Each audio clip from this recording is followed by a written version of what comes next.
the vertigo doubled in intensity, and Charlie willed himself to focus, pinning his gaze to one of the iconic displays on the ground floor of the museum, directly beneath the biplane, planted on a swath of orange-red carpet that extended from the glass entrance at the front to the stairs leading up to the various levels and exhibits. Even from above, Lindbergh's Spirit of St. Louis was inspiring.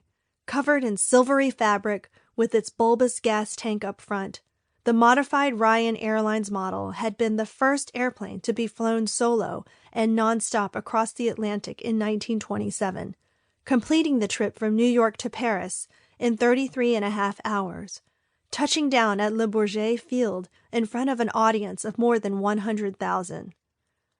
At the time, the plane had signified one of mankind's greatest accomplishments.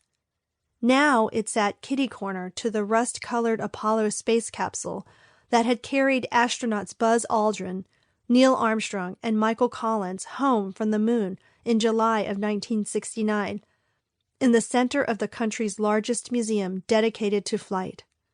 50 feet below a swaying biplane and a terrified, too-smart-for-his-own-good sixth grader who was about to do something incredibly stupid.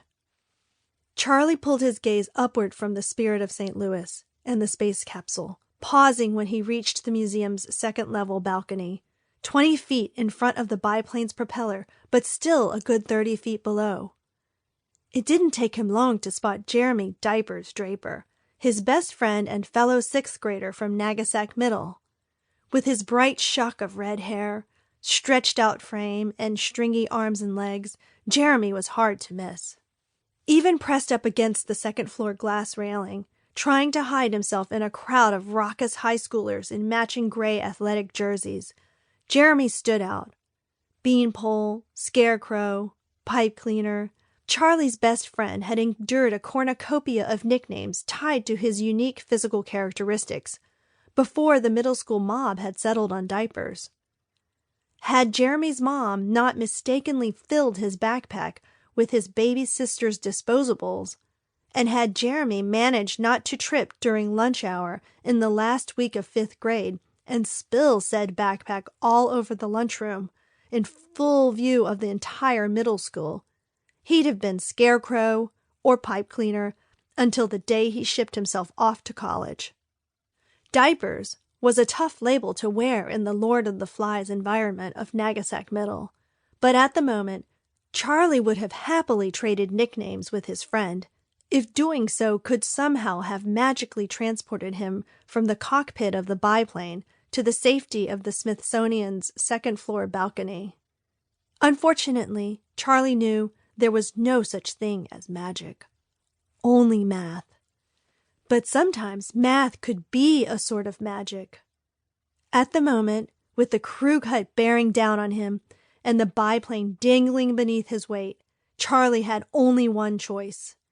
He was going to have to use math to do the most magical thing mankind had ever achieved.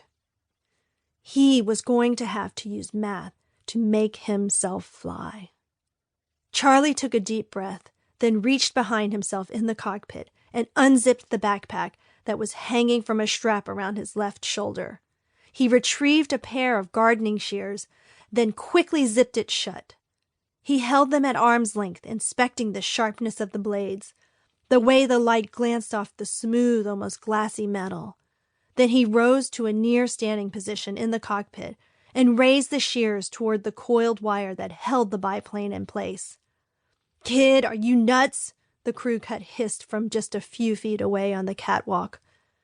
But Charlie was already gone, his mind lost in a swirl of calculations.